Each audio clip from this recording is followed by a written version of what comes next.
Oh, YouTube rejected your comment. It's fairly common when sharing a link. You may need to share a link another way. Well, that's just stupid. Let's see.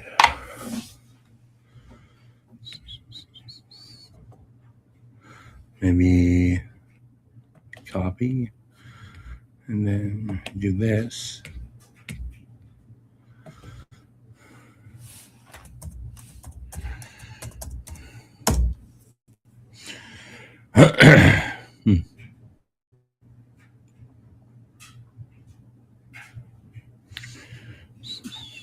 Compose.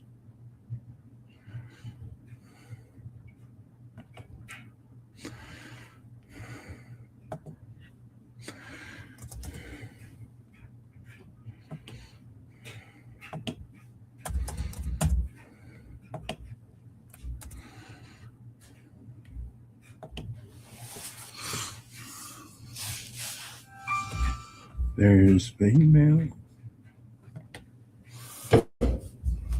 Oh, thanks. Um, 1 second.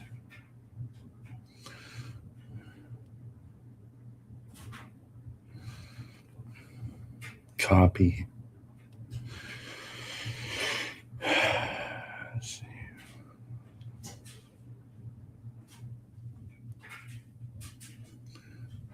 Try that.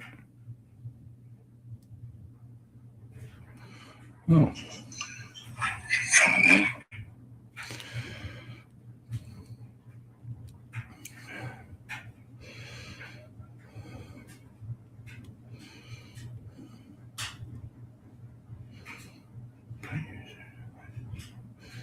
Oh, thanks. Yeah, I think that's the.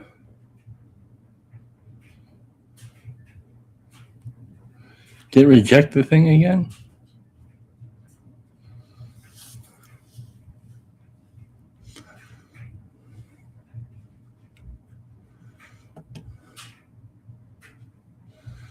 Let's see.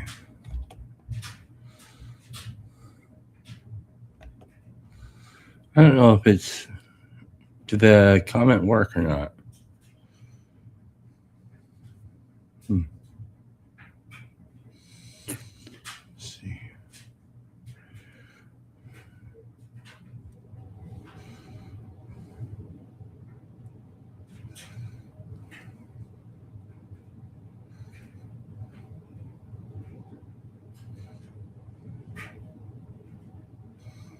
I don't know.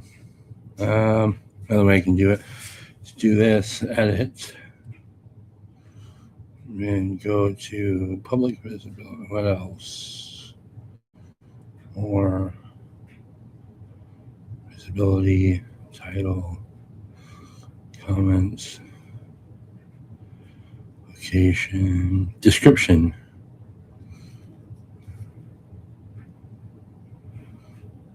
Paste. Save. Maybe it's in the description of the video.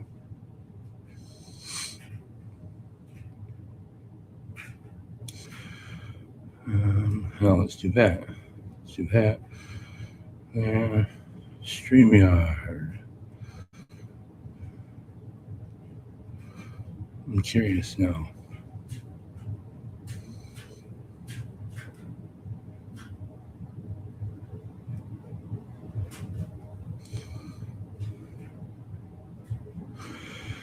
Fucking StreamYard is bullshit, bro.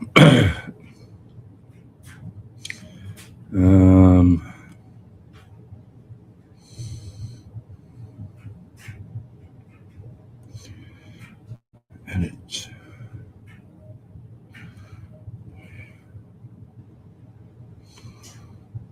Return.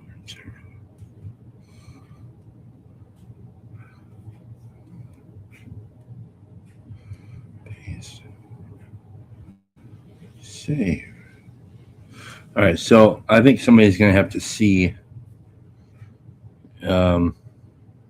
in the description of the video.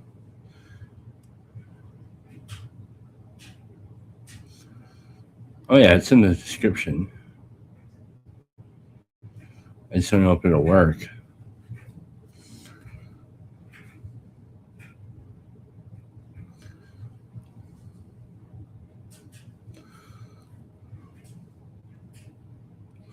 Well, this is prime shit here. You know what I'm saying? Yeah, sometimes see guests can stream this on their own destination. I'll have to upgrade. Okay, stupid. Um,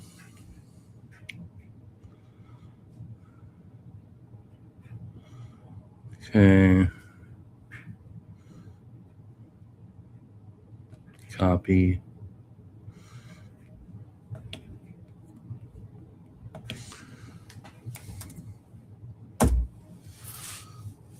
Nope.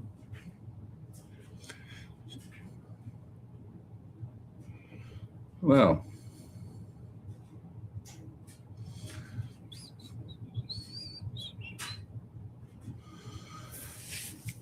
if somebody could check, the link is in the description of the video on YouTube. Yeah, that's very good job. Zep. I don't know if it actually will work though. So we'll see.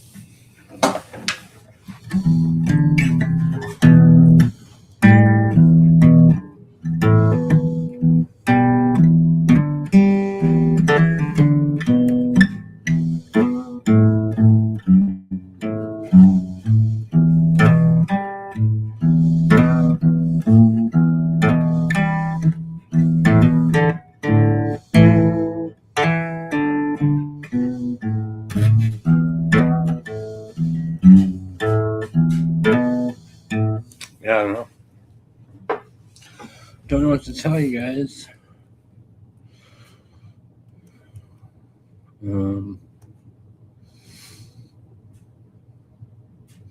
You don't really understand what the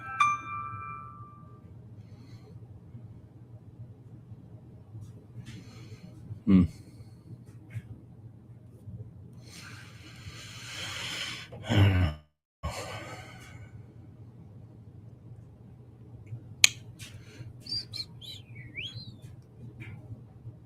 Oh, yeah, it must have worked because Yoav's here. Yep. Tell you that it works. Yeah, nice. So you got that in the description of the video? Yeah, the one that ends with 8. Right. So yeah, what you may have to do if you're watching this and you want to join, you may have to actually click out and restart because I changed the description during the making of the video. So you maybe have to, in other words, you may have to refresh your YouTube feed. All right. Yeah. Anyways, how are you doing, man? NEW8 works. Yeah. Well, I can try. Well, it won't do that, will it? Let's see. Do this, and then do copy, and then do. If you put this at the end of StreamYard.com, then that should work. So, what's new with you, man? We had an interesting night last night. It's now 11 p.m. Last night was the most interesting. Started. Want to tell us about it? Hi. Yeah, tell us about it. There was I joined, as I always do, Jacob's channel. And there we had an air raid alarm. So I had to go down to the shelter